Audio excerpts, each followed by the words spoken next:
Hello students, तो हम लोग स्टार्ट कर रहे हैं क्लास 7 मैथ्स का एक्सरसाइज नंबर 5.2 जो कि ट्रांसवर्सल के बारे में।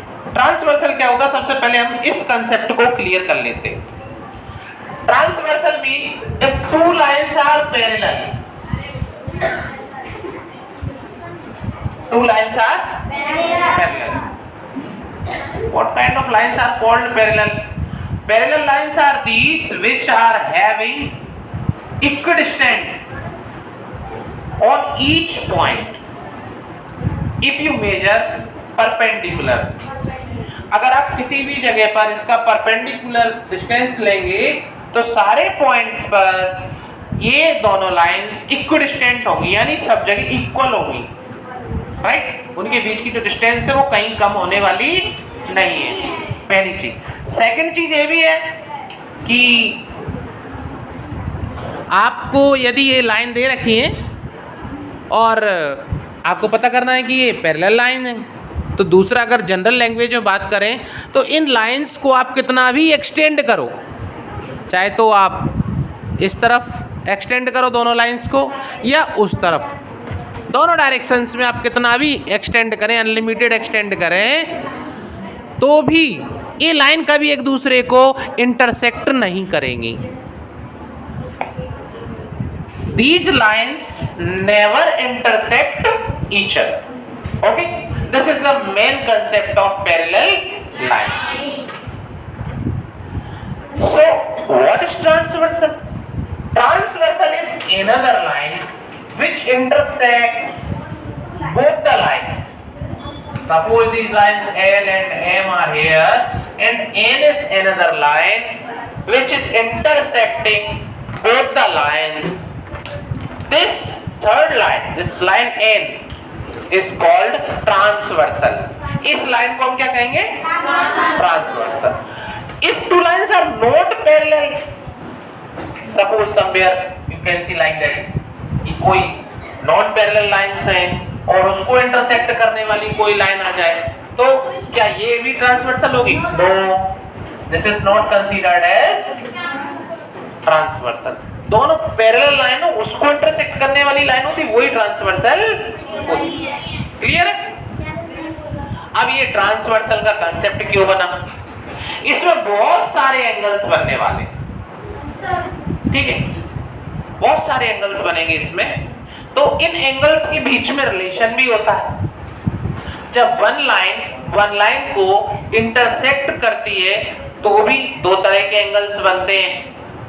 एक तो उनके जो एडजेसेंट एंगल्स होते हैं तो वो लीनियर पेयर बनाते हैं, हमने पिछली एक्सरसाइज में पढ़ा है ना।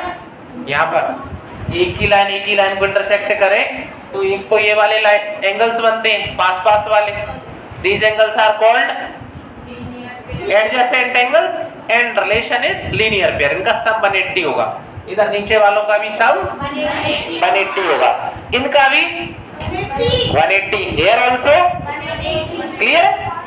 सेकेंड एंगल बनते हैं वर्टिकली अपोजिट एंगल्स, वर्टिकली एक ऊपर वाला एंगल है और एक ये एंगल्स भी आपस में हमेशा इक्वल होते हैं। Their measure is always equal. ठीक है? Here also, what about their measures? Their measures also equal. इनकी measures भी equal होंगी दोनों की। Clear है? Vertically opposite angle जो होते हैं ना, इनके आर्म opposite डायरेक्शन में दोनों हमेशा इक्वल होते। अच्छा, इस कंसेप्ट में एक चीज थोड़ी सी ट्रिक वाली है, समझने वाली है कि इनमें जितने भी एंगल बन रहे हैं उनके बीच में जो रिलेशन है सिर्फ दो ही रिलेशन होते हैं। क्या क्या है? कि या तो वो सप्लीमेंट्री होंगे या तो इक्वल होंगे, यानी या तो दोनों का सम 180 होगा या फिर इक्वल होंगे,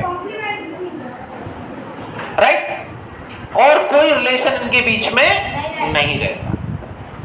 ध्यान रहेगा, नाम कुछ भी होता, नाम कुछ भी हो, कोई भी दो एंगल लेंगे तो या तो उनका सम 180 होगा या फिर वो दोनों इक्वल होंगे, बस इसके अलावा कोई रिलेशन इनके बीच में नहीं रहता। ठीक है, तो देखते हैं इनमें कौन कौन से एंगल फॉर्म होते हैं। जब भी टू लाइंस पैरेलल हो और एक थर्ड लाइन उसकी ट्रांसवर्सल हो तो उनके बीच में जो रिलेशन बनते हैं उनके बारे में हम यहाँ पर डिस्कस कर रहे हैं।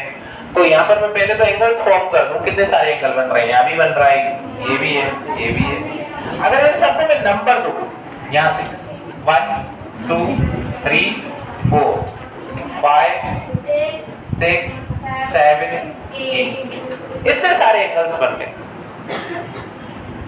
इन एंगल्स का जो आपस में रिलेशन है उसका एक नाम होता है, उसका एक नाम होता है। क्या नाम होता है भाई, उनके बारे में बात करेंगे।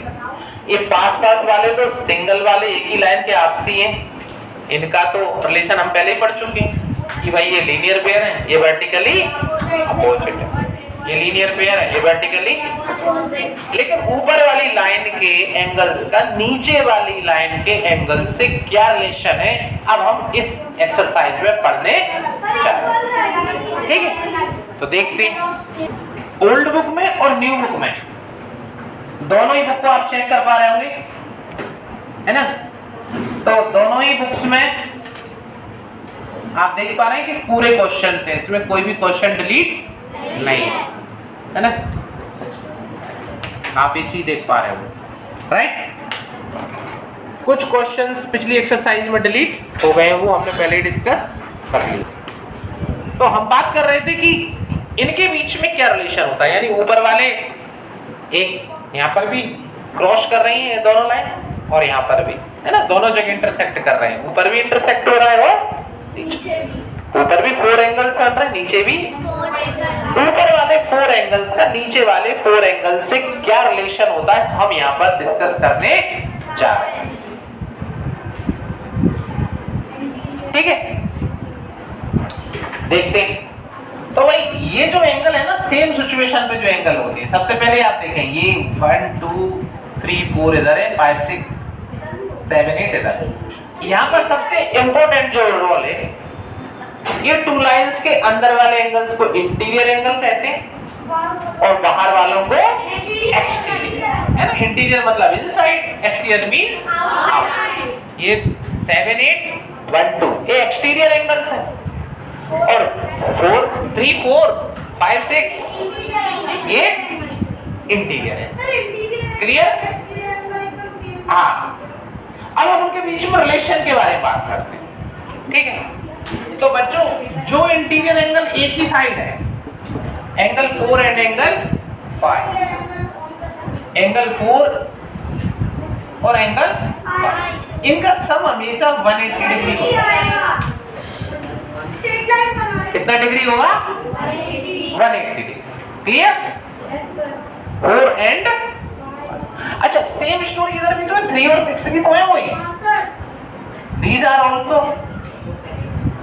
Interior angles.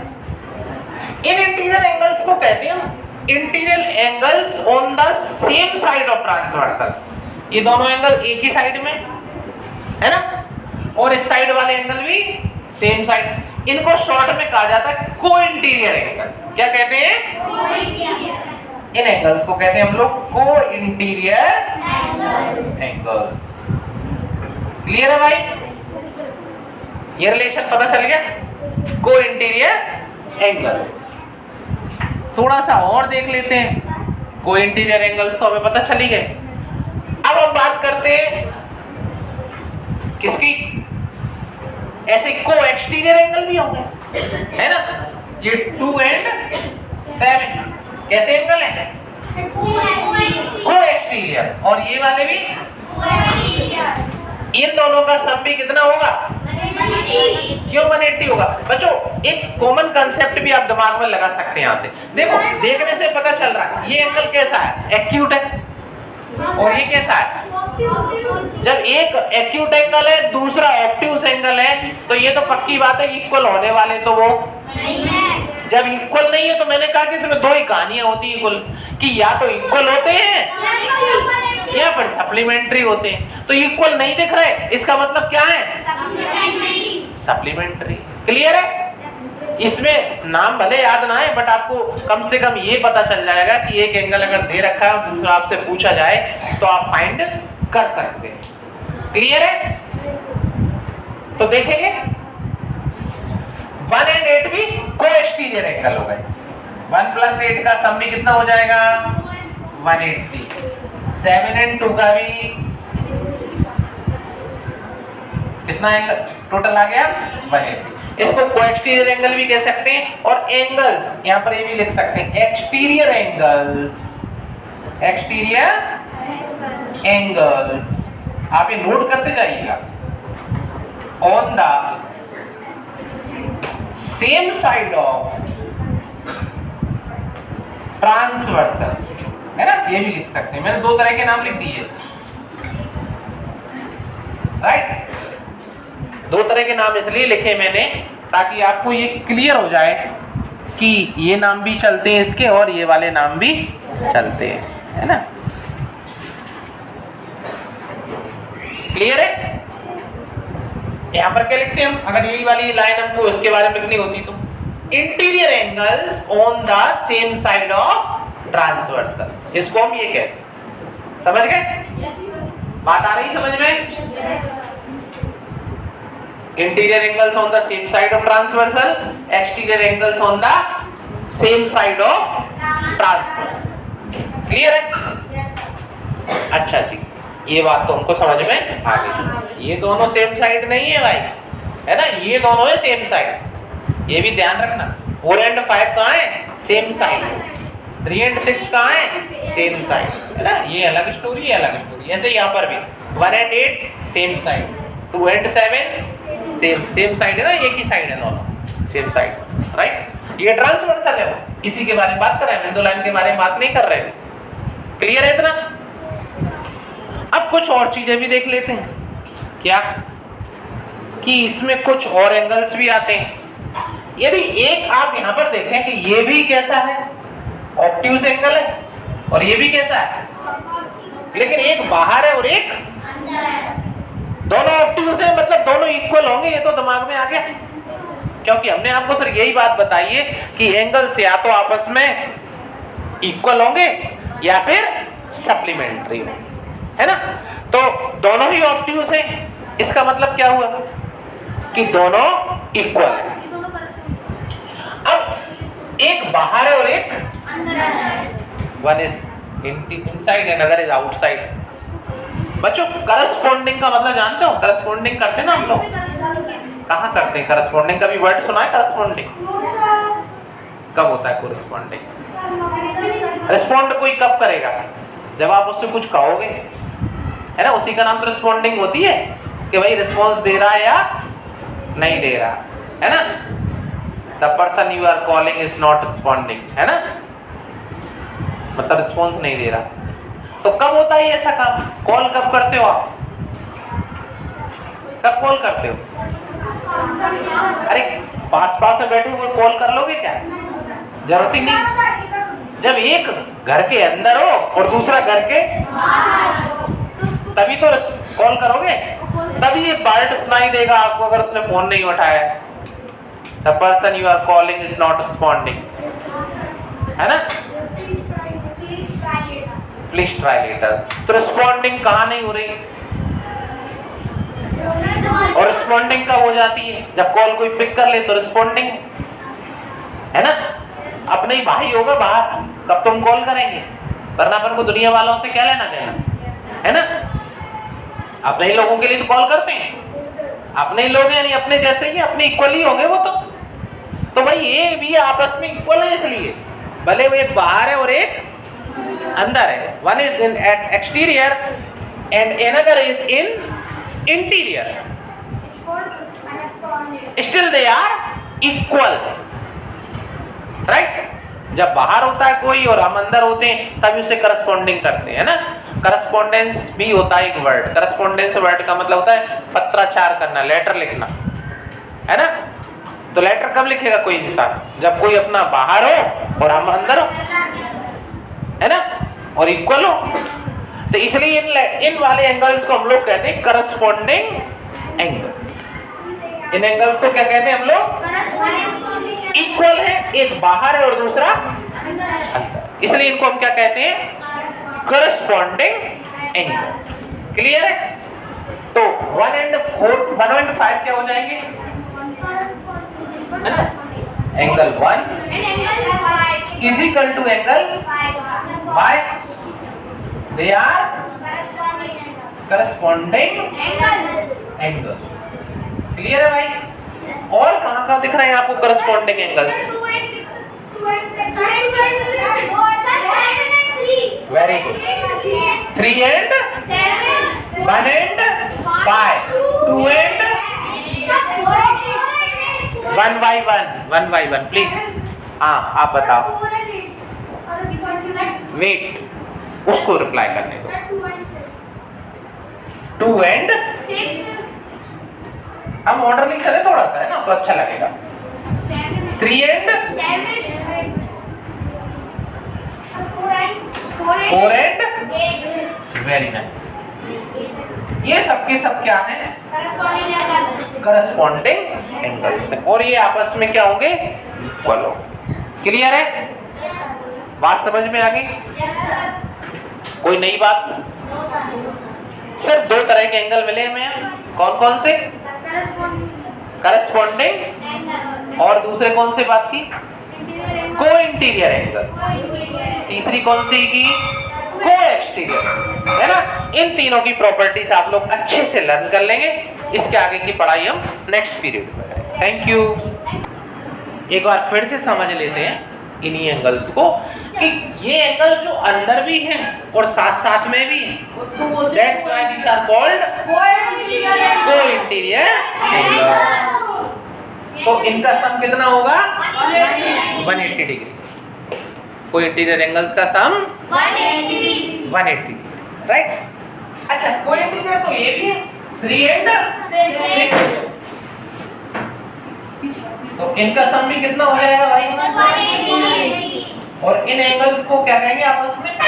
को इंटीरियर एंगल। को इंटीरियर राइट। अच्छा, बाहर वाले भी तो हैं, ये भी एक जैसी स्थिति में। इनको भी हम कह सकते हैं एंगल, जैसे 1 and angle 8, angle 1 and angle 8, बाहरी बाहर के।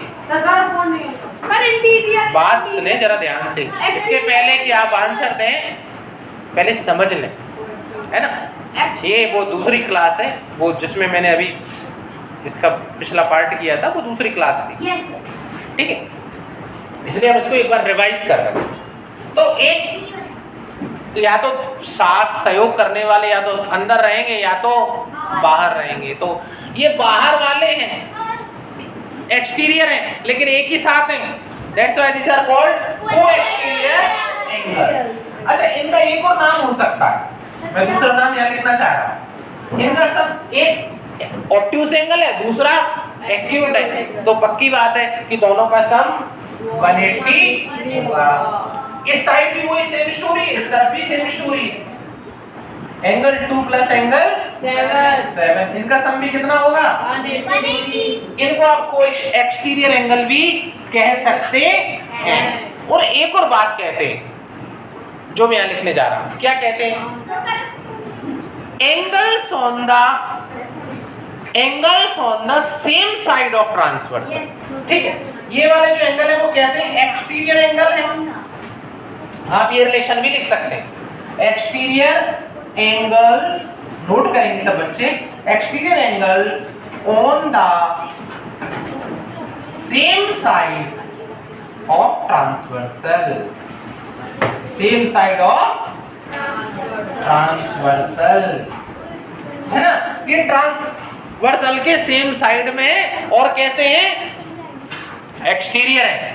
इसलिए इन एंगल्स को हम लोग कहते हैं exterior angles on the same side of transversal.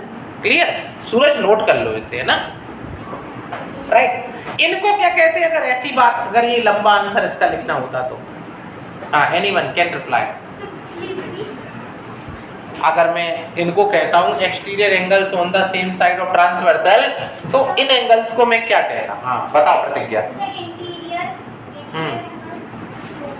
Interior angles, हाँ आगे, on the same side of transversal, बिल्कुल सही। अगर आपके पास यही एंगल्स के बारे में बात करते तो हम कहते interior angles on the same side of transversal. Note कर लीजिए आप लोग इसको।